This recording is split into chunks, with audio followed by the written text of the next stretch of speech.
2వ అధ్యాయము ఇర్మియా పుస్తకం పేజ్ నంబర్ 628. 2వ అధ్యాయము దయచేసి 13వ చరణమును చదువుకున్నాం. నా జనులు 2 నేరములు చేసి ఉన్నారు. జీవ జలముల ఊటనైనటువంటి నన్ను విడచి తమ కొరకు తొట్లను అనగా బద్దలై నీళ్లు నిలవని తొట్లను తొలిపించుకొని ఉన్నారు. దేవునికి స్తోత్రం చెప్పండి గట్టిగా. హల్లెలూయా. దేవుడి వాక్యము ద్వారా మనందరితో మాట్లాడునుగాక. చెప్పండి అందరూ ఆమేన్. ప్రియులారా, చాలా జాగ్రత్తగా ఈ మాటలు విందాం. ఇక్కడ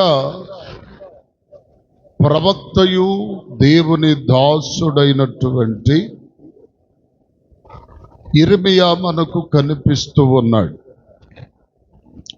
ఇర్మియాను దేవుడు బాల్య దశలోనే తన సేవకు, తనకును ప్రజలకును మధ్యవర్తిగా పిలుచుకొని ఎన్నుకొని దేవుడు ప్రజలతో ఏవైతే మాట్లాడాలని ఉద్దేశించాడో ఆ ఉద్దేశించినటువంటి ప్రతి మాటను కూడా ప్రవక్తలకు తెలియపరచుతూ ఆ ప్రవక్తల ద్వారా దేవుడు ప్రజలతో మాట్లాడుతున్నాడు.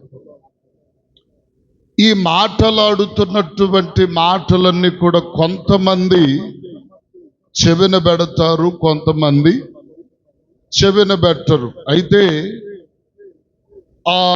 వారి విషయమై ప్రభువే మాట్లాడుతున్నాడు అంటే 1వ అధ్యాయంలో ప్రియులారా చూడండి, 8వ చరణమును మనం చదువుతాం. ఇర్మియా పుస్తకములో 7వ వచనము నుండి చదవండి. యెహోవా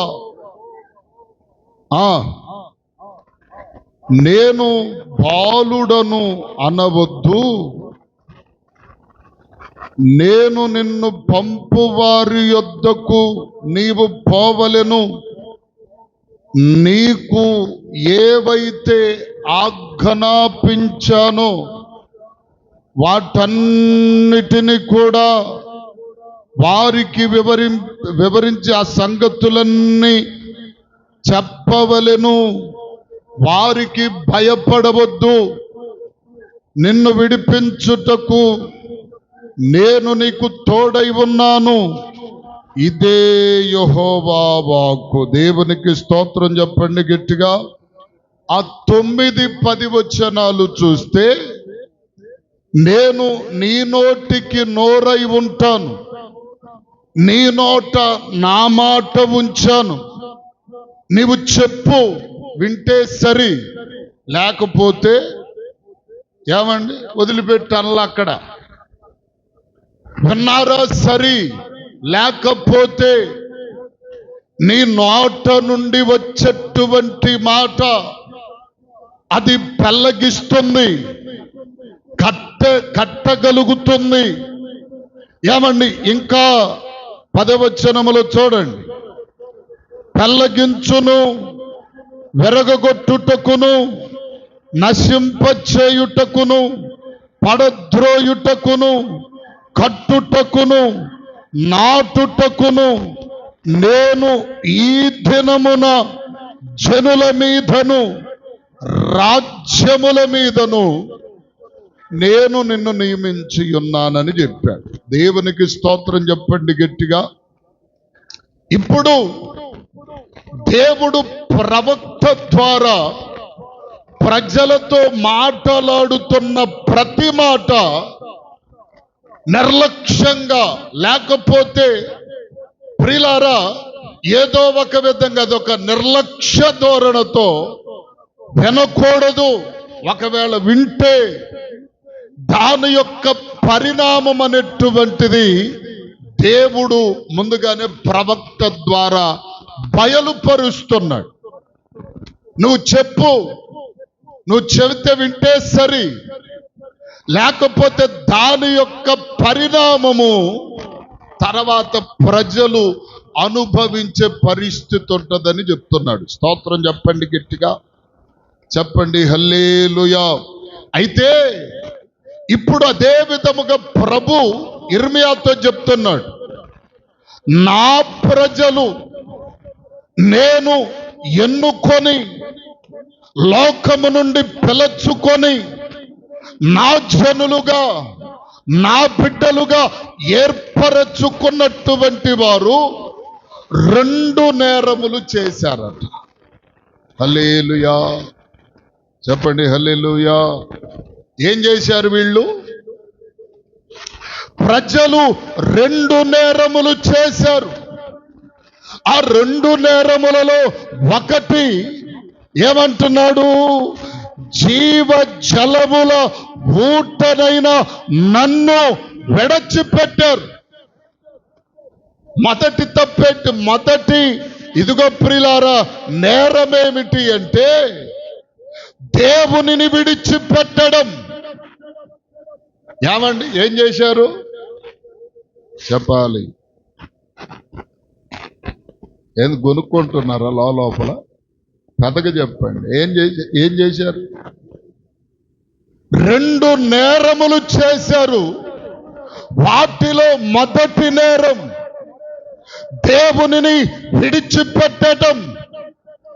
దేవుని విడిచిపెట్టటమే కాదు, 2వ నేరం ఏంటంటే వారి కొరకట నీళ్లు నిలవని తొట్లను తొలిపించుకున్నారు. 2వ నేరం ఏంటి? నీళ్లు నిలవని తొట్లను వారి కొరకు తొలిపించుకున్నారు. ఇప్పుడు ఈ 2 నేరముల యొక్క జాబితా మనము చూస్తే, మొట్టమొదటి నేరం ప్రజలేం చేశారు అంటే జీవ జలముల ఊటనైన దేవునిని విడచిపెట్టారు. దేవునిని వారి జీవితములో తీసివేశారు. దేవునిని వదిలిపెట్టి వేసి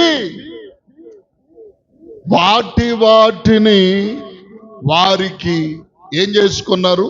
నీళ్లు నిలవని తొట్లను. చెప్పండి అమ్మా, ఏం చేశారు? మీకు ఒక మాట చెప్పాలి. ఒక చిన్న పిల్లవాడు కొట్టుకాడకి, అంటే చాక్లెట్లు కొనుక్కోవటానికి కొట్టుకాడకి వెళ్ళాడు. కొట్టుకాడకి వెళితే ఈ కొట్టుకాడకి వెళ్ళినప్పుడు ఒక 2 రూపాయలు ఇచ్చి నాకు చాక్లెట్లు ఇవ్వండి అన్నాడు. చాక్లెట్లు ఇవ్వండి అంటే ఇతడేమన్నాడంటే, అయ్యా నువ్వే తీసుకో అని చెప్పన్నాడు. చిన్నపిల్లవాడి చెయ్యి ఎంత ఉంటుంది? చిన్నది. ఈ చిన్నపిల్లవాడు ఏమన్నాడు తెలుసా? నేను కాదండి, మీరే ఇవ్వండి అని అన్నాడు. ఈ చేత్తో మోద్దేస్తాడు.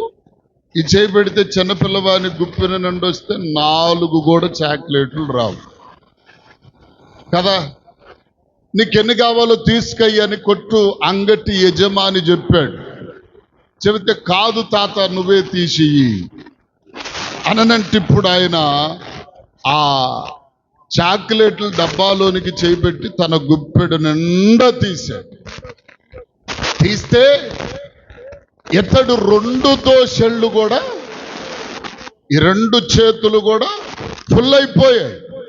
ఈ చొక్కా ఎత్తి పెట్టి ఆ చొక్కా చెంగులో వేపించుకున్నాడు. అంటే ఇదిగో ప్రియుల రతనిస్తే ఎక్కువ వస్తాయి. ఇతడు తెలివిగా ఆలోచించాడా, తెలివి తక్కువగా ఆలోచించాడా?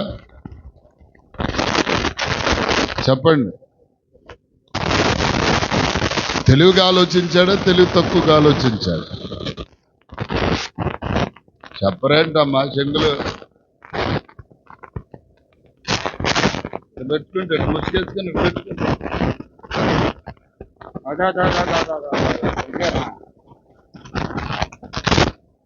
ఎట్లా ఆలోచించాడు?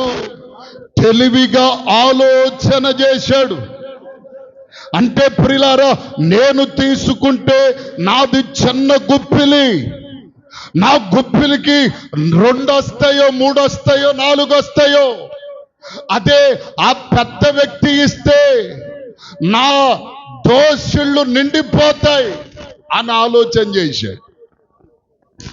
అంటే ఇతడు ఆలోచించినటువంటి ఆలోచన మంచిదే.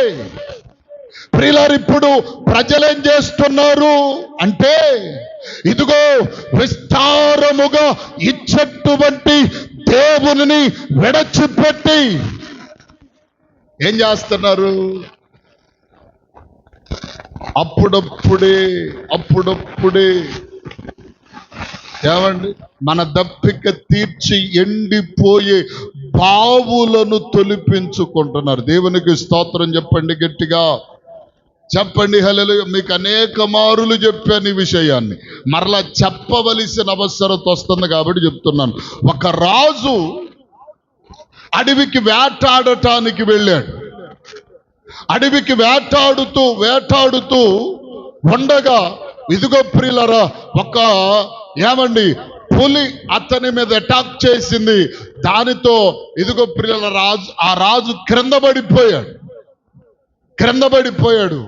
ఇప్పుడు ఆ పులి ఏం చేస్తుంది? ఇతన్ని కొరికి చంపివేయాలి. ఎవరిని? రాజును కొరికి చంపేస్తుంది. అయితే 2 యవనస్తులు వచ్చి ఆ పులిని తరిమి వేసి ఈ రాజును కాపాడితే రాజు కృతజ్ఞతగా ఏం చేశాడో తెలుసా?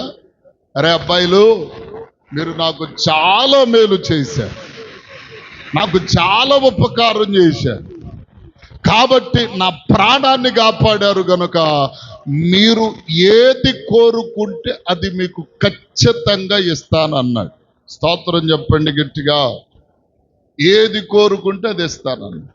ఇప్పుడు ఏం కోరుకోవాలా? దేవుడే వచ్చి మన ఎదుట నిలబడి, అమ్మా మీకేం కావాలంటే, అయ్యా కొంత పట్టు చీరలు అయ్యా అని కోరుకుంటే అది తెక్కల ప్రశ్న. అర్థం కాదయ్యా, నేను ఇదిగో పైనుండి కింద దాకా నగలతో నిండిపోయేటట్టు ఉండాలయ్యా అని చెప్పి ఈ 2 వ్యక్తులను అడిగాడు. ఈ రాజు అడిగితే ఒకడన్నాడు, నేను బ్రతుకు దినములన్నీ నాకు సరిపడగలిగిన ఆస్తి నాకీ అన్నాడు. సరేరా, నీ బ్రతుకు దినములన్నిటికీ సరిపడా ఆస్తి ఇస్తున్నా. 2వ వాడిని అడిగాడు, మరి నీకేం కావాలరా అన్నాడు. అయ్యా, నీ కుమార్తెనిచ్చి పెళ్లి చేయి. ఏది అడిగిన ఇస్తానన్నావు కదా, నీ కుమార్తెనిచ్చి పెళ్లి. ఈ 2 ఎవరు తెలివి కలిగిన వాళ్ళు? చెప్పాలి. కాదు, పెద్దగా చెప్తారు. గొడవాడేటప్పుడు బాగా నాడుతారుగా. నా మీద మాట్లాడినట్టు బాగానే మాట్లాడేది, నాకు రాలేదు మాట్లాడి మమ్మల్ని అనంగానే చిరుగు వస్తుంది. మాట్లాడతాను.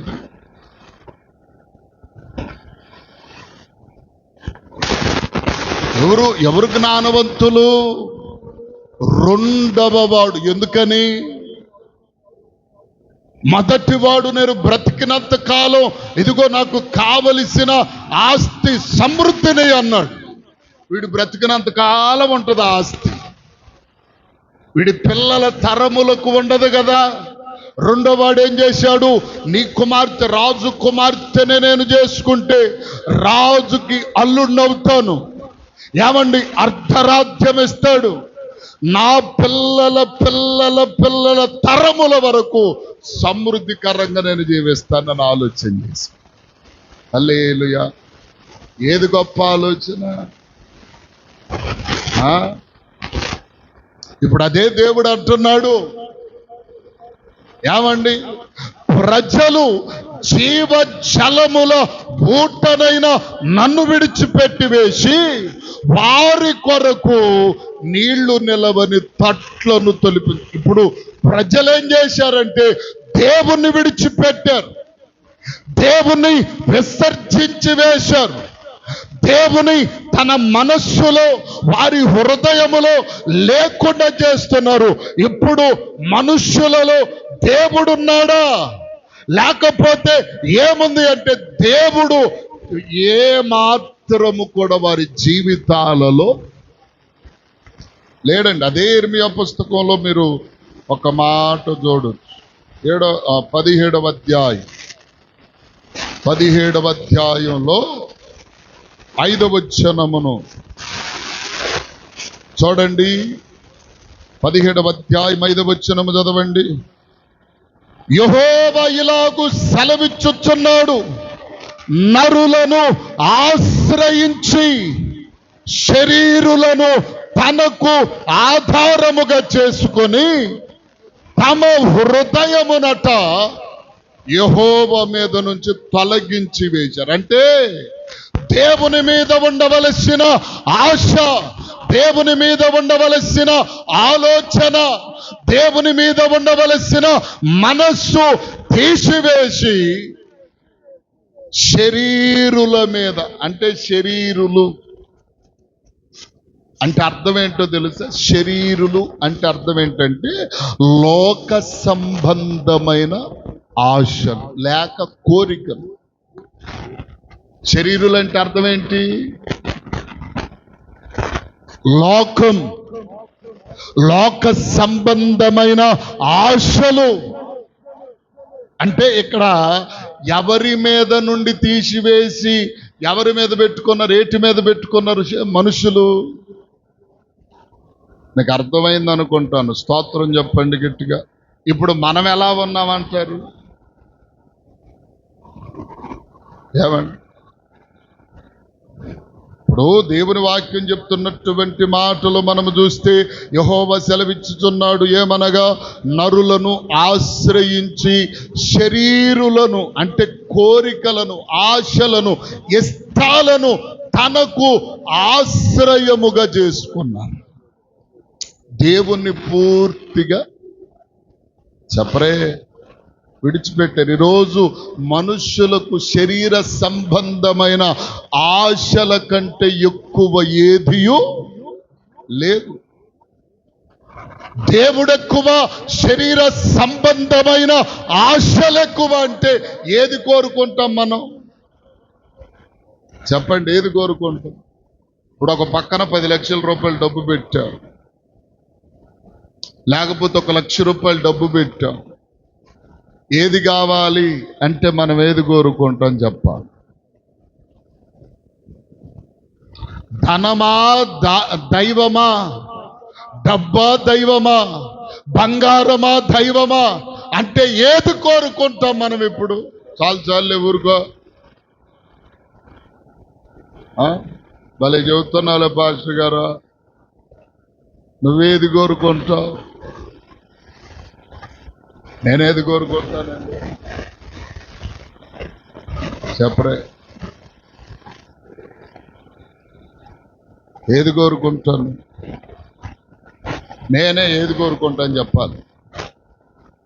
నువ్వే చెప్పండి, నేనేం చెప్పను. నేనే చెప్పాలంటే ఖచ్చితంగా చెప్పగలను. నాకు దైవము కంటే ధనము ఎక్కువ. ధనం అవసరం కాదని నేను చెప్పటల్లా, డబ్బు అవసరం కాదని నేను చెప్పటల్లా. దేవుని కోరుకుంటావా, ధనం కోరుకుంటావా అంటే, ఇప్పుడు ఫర్ ఎగ్జాంపుల్ ఒక క్లారిటీ చెప్తాను. ఒక్క క్లారిటీ మీకు మొన్నే చెప్పాను. ఒక ఆదివారం హైదరాబాద్ రమ్మన్నాను నన్ను. ఎక్కడికి? సంఘంలో వాక్యం చెప్పడానికి. అక్కడికి వెళ్తే ఒక 10,000 అన్న కానుకిస్తారు నాకు చక్కగా. ఒక ఆదివారం పెద్ద సంఘం. హైదరాబాద్ అంటే మామూలు విషయం, అందరూ ఉద్యోగస్తులే. మనకులాగా ప్రియులారా ఉత్తవత్వం లేకపోతే లేదన్నట్టుగా ఉండేవాళ్ళు కాదు. అందరూ వస్తారు. సంఘానికి పిలిచిన సేవకులు కూడా మంచి దిట్టంగా బిగిసిపోయి ఉన్నవాళ్ళే. అక్కడికి వెళ్తే 10,000 వస్తాయి. మన సంఘంలో ఏమొస్తాయి? ఆ? మొత్తం దులిపినా సరే ఏమత్తాయి చెప్పాలి. ఒక 5 లేకపోతే 10 ఎంత వస్తాయి చెప్పండి. 5, 10 అంటే రూపాయలు అంటలా.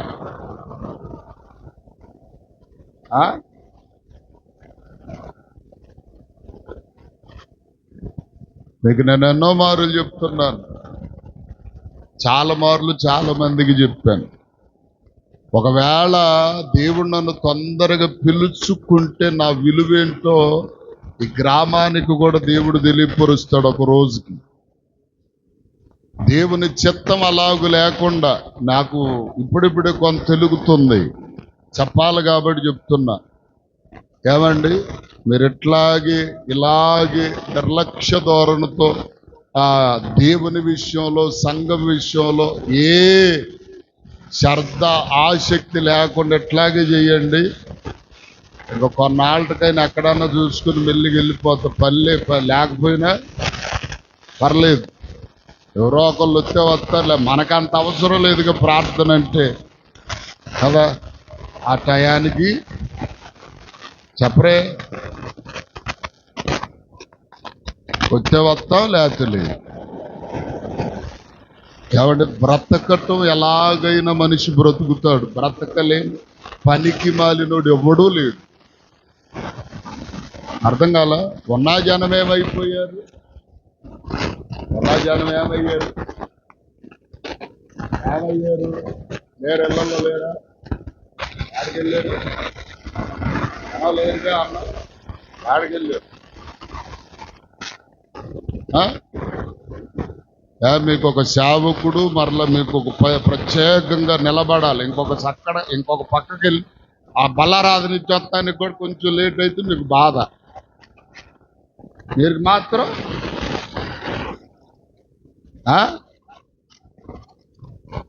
నిజంగా చెప్తున్నది, ఇది రాసి పెట్టుకోండి.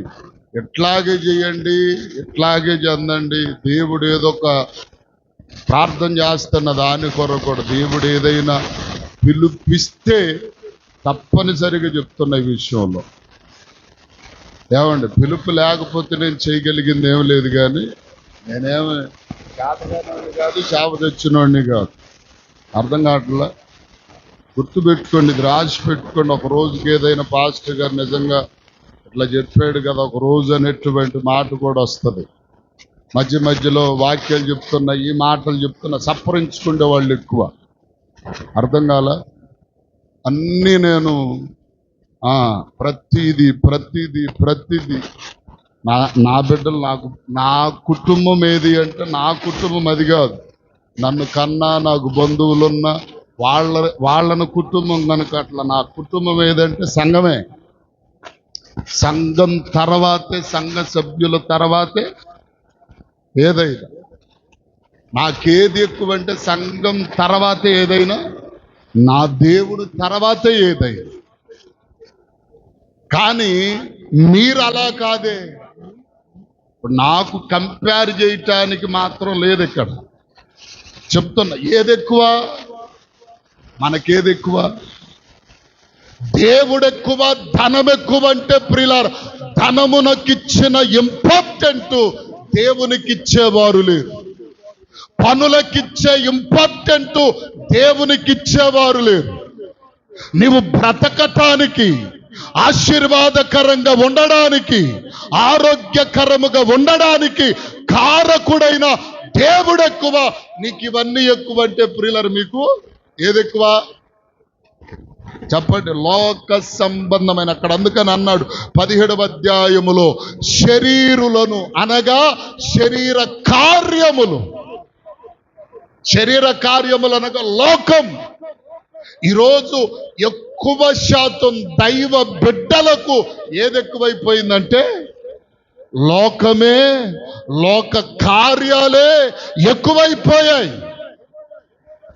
కారణం ఏంటండి? ఏమన్నా ఒక భక్తుడు పాట రాశాడు, బ్రతికి ఉన్నానంటే నీ కృప. బ్రతికున్నానంటే ఎవరి కృప ఇది? దేవుని కృప. పనికి వెళ్తున్నామంటే, ఆరోగ్యంగా ఉన్నామంటే, ఈ 4 ఏళ్ళు నోట్లోకి వెళ్తున్నాయి అంటే చెప్పరే. మీకు ఒక మాట చూపిస్తా, ప్రసంగి పుస్తకంలోనికి రండి. ప్రసంగి పుస్తకములో 2వ అధ్యాయం ఏమండి 24వ వచనం చదవండి.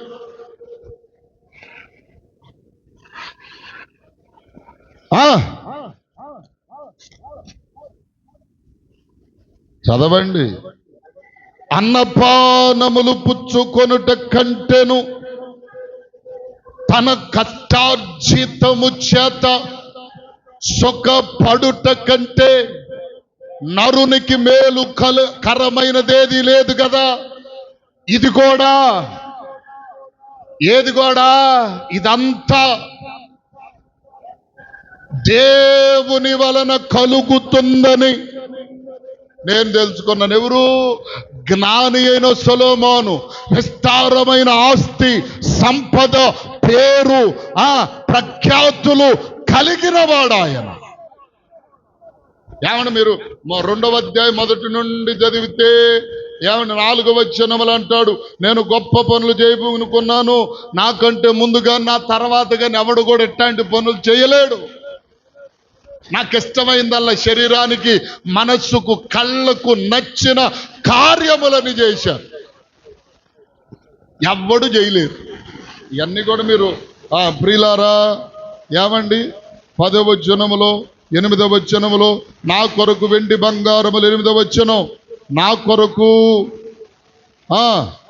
ఏమండి 6వ వచనములు అంటాడు, 5వ వచనములు అంటాడు. ఇవన్నీ కూడా నా కొరకు పనికత్తులను, తోటలు నియమించుకున్నాను, చెరువులు తవ్వించుకున్నాను, మేడలు కట్టించాను, భవనాలు నిర్మించుకున్నాను, వెండి బంగారములు సిద్ధపరుచుకున్నాను, ధనధాన్యములు సమకూర్చుకున్నాను, అన్ని చేసుకున్నాను. ఇవన్నీ కూడా ఒకరోజు చెప్పరే. ఏమంటే 11వ వచనం, అప్పుడు నేను చేసిన పనులన్నీ వాటి కొరకై నేను పడిన ప్రయాసంతయు నేను నిదానించి వివేచింపగా అవన్నీ వ్యర్థమైనవిగా కనబడ్డాయి. ఒకడు గాలికై ప్రయాసపడినట్టుగా అగపడ్డాయి. సూర్యుని క్రింద లాభకరమైనదేదియో లేదని అనుకున్నాను, తెలుసుకున్నాను. అయితే ఇవన్నీ ఎవరి వల్ల కలిగిన? దేవుని వలన. ఇవన్నీ నాకు ఎలా వచ్చాయి చెప్పరే? ఎలా వచ్చాయి?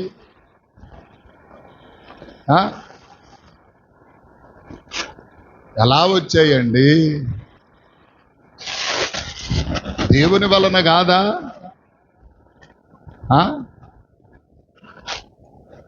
దేవుని వలనే కదా.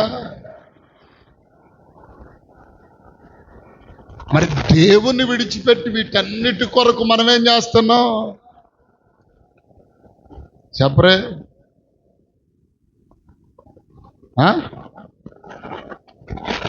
దేవుని విడిచిపెట్టేసి అన్నిటి కొరకు పరుగులిడుతున్నాం, అన్నిటి కొరకు ప్రయాసపడుతున్నాం. దేవుని కొరకై నన్ను చూస్తే మొన్న పోయిన శుక్రవారం ఆ సంఘంలో ఆల్ నైట్ జరిగింది, ఈ సంఘంలో ఆల్ నైట్ జరిగింది. మన సంఘంలో మాత్రం ఆల్ నైట్ అంటే 2 3 దేవుని కొరకు ఒక్క రాత్రి గడపలేవు, ఒక 2 గంటలు ఉండలేవు, 1 గంట ప్రార్థన చేయలేవు.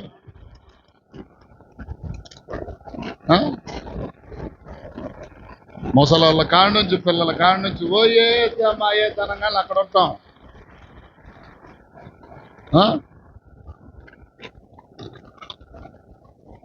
చూడండి ఎంత విచిత్రం.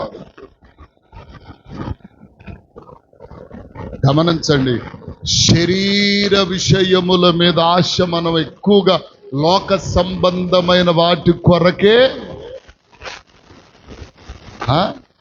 పరుగులిడుతున్నాం, ప్రాకులాడుతున్నాం. అందుకని దేవుడు అంటున్నాడు, నా జనులు 2 నేరాలు చేశారు. ఒకటి, నన్ను విడిచిపెట్టేశారు, నన్ను విసర్జించేశారు. ఆశీర్వాదమునకు కారకుడను, వారి జీవనమునకు కారకుడను, సమస్తమైనటువంటి ఇదిగో ఆ ప్రతి విధమునకు నేను కారకుడినైతే వారు నన్నే విడిచిపెట్టేశారు. మరేం చేశారు? మరలా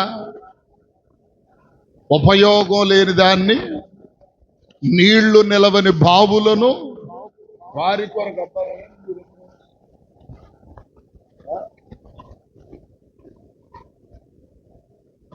నీళ్లు నిలవని తట్లను వారి కొరకు ఎన్ని నీళ్లు పోసినా కరువే, ఎన్ని నీళ్లు పోసినా ఎండిపోద్ది. ఎందుకంటే అది బద్దలైపోయిన తొట్టి, అది క్రాకులు వచ్చినటువంటి తొట్టి. ఏమండి, ఎన్ని నీళ్లు పోసిన సిల్లున్న దాంట్లో ఏమవుతుంది? నువ్వెంత ఎరగబడ్డా, ఎంత బిందులు తెచ్చి దాంట్లో పోసినా కింద ఏముంది? సిల్లులు ఉన్నాయి.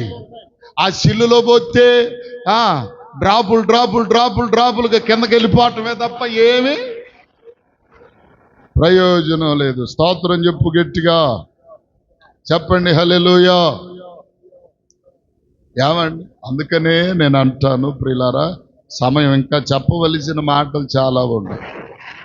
దేవుని వాక్యములో లూకాసు వార్తలు 5వ అధ్యాయం ఒక మాట చదవండి. కొంతమంది ఏం చేశారో చూశారా? చదువమ్మా మాట. లూకాసు వార్త 5:11, 5:28 కూడా. లూకాసు వార్త 5. వారు దోణెలను దరికి చేర్చి సమస్తమును విడిచిపెట్టి ఆయనను వెంబడించిరి. స్తోత్రం చెప్పండి గట్టిగా. వీళ్ళెవరో అపోస్తలులుగా ఎంచబడినటువంటి వారు. వీరు వలలు వేస్తూ వారి జీవనోపాధిని గడుపుకునేవారు. ఇప్పుడు ప్రభు వెళ్ళి మిమ్ములను ఇదిగో చేపలు పట్టు జాలరులు కదా, మీరు మనుష్యులను పట్టు జాలరులుగా చేస్తాను, నా వెంబడి రండి అంటే వలలు విడిచిపెట్టారు, దోణెలను విడిచిపెట్టారు, క్రీస్తును వెంబడిస్తూ నడిపింపబడ్డారు. ఆ రోజుకి ఈ రోజుకి ఎంత తేడా ఉంది? 2000 సంవత్సరాల క్రితం, అది 2026 సంవత్సరాల క్రితం. అప్పుడు సరిగ్గా జీవనోపాధి లేని కాలం. ఏమండి, మరి ఇప్పుడు ఎంత అభివృద్ధి చెందింది? క్రైస్తవము ఎంత అభివృద్ధి చెందింది? మనుష్యుని జ్ఞానం ఎంత అభివృద్ధి చెందింది? అప్పుడు వారే దేవుని కొరకు సమస్తమును విడిచిపెట్టి నడిపించబడితే మరి ఇప్పటి వారు ఎంత చెయ్యాలా? ఏమండి, అదే 28వ వచనం కూడా చదువమ్మా.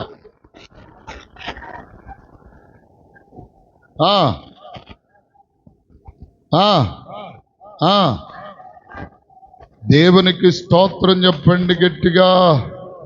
అక్కడ సొంకపు గుత్తదారుడైనటువంటి మత్తయ్య, ఇతడేం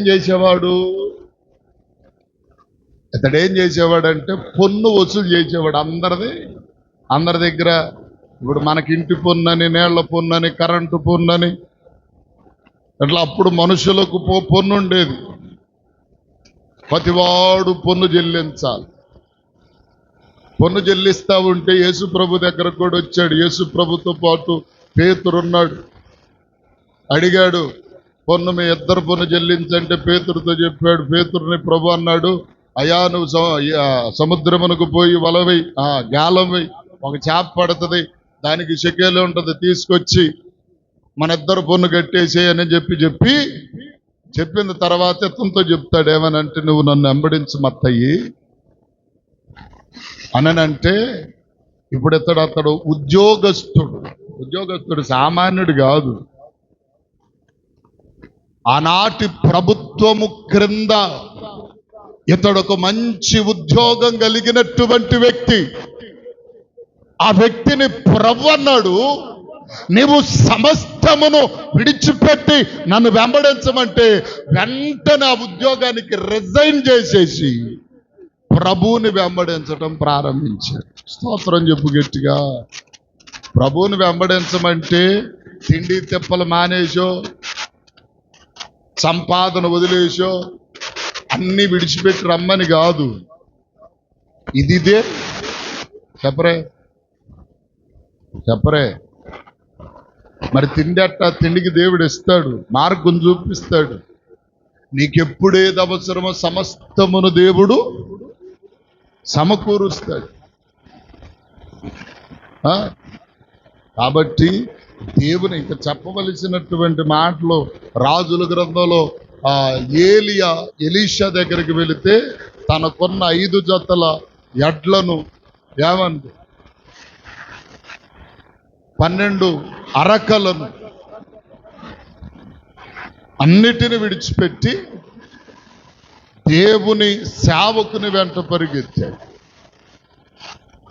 ఏమంటే ఇలాగ చాలా మందిని మనం చూస్తున్నాం. ఈరోజు మనకేమైందంటే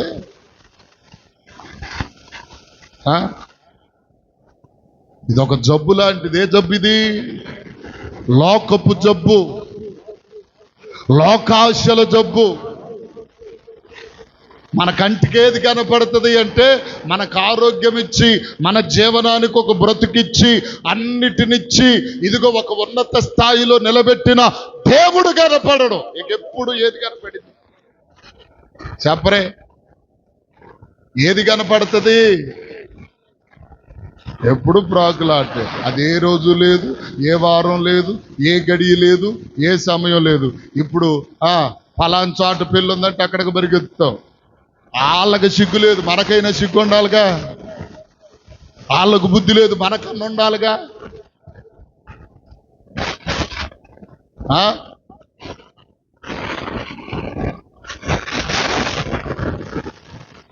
రాత్రి చెన్నై నుండి వచ్చారు మా దగ్గరకు ఒక 5గురు వచ్చారు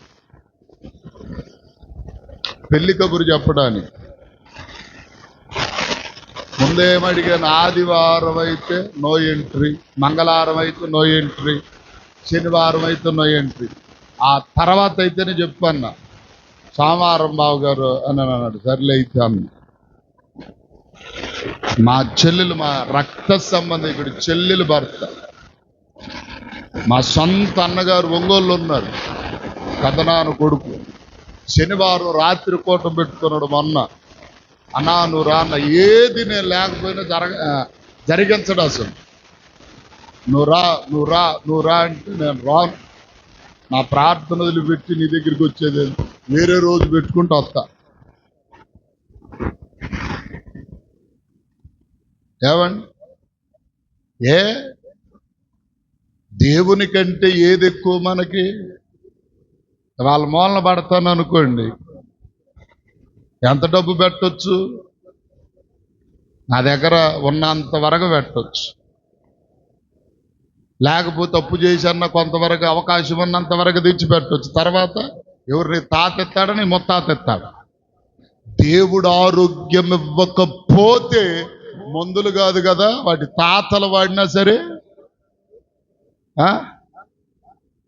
చెప్పరే, తగ్గుతుందా?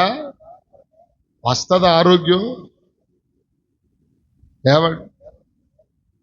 గమనించండి. అందుకనే ఇదిగో అనేకులు అన్నిటిని విడిచిపెట్టి దేవుని వెంబడి పరిగెత్తారు. ఈ రోజు కాదు, ఎన్ని రోజులు మనం చెప్పినా, ఎన్ని వాక్యాలు చెప్పినా, ఎన్ని బోధనలు చెప్పినా మార్పు లేదు, మారరు అనిపించేసింది నాకు. అసలు మార్పు అనేది మన సంఘానికి రాదు. మారితే గిరితే నేను మారటమే కానీ మీరు మాత్రం మారరు. అది నాకు అర్థమైంది. 21 సంవత్సరం ఇప్పటికీ ఏంది, నేను మారాలి అనుకోవటమే కానీ నేను మారను అనుకుంటాను. అవకాశం ఉంటే నన్ను మార్చడానికి ప్రయత్నం చేస్తాం కానీ మేము మాత్రం.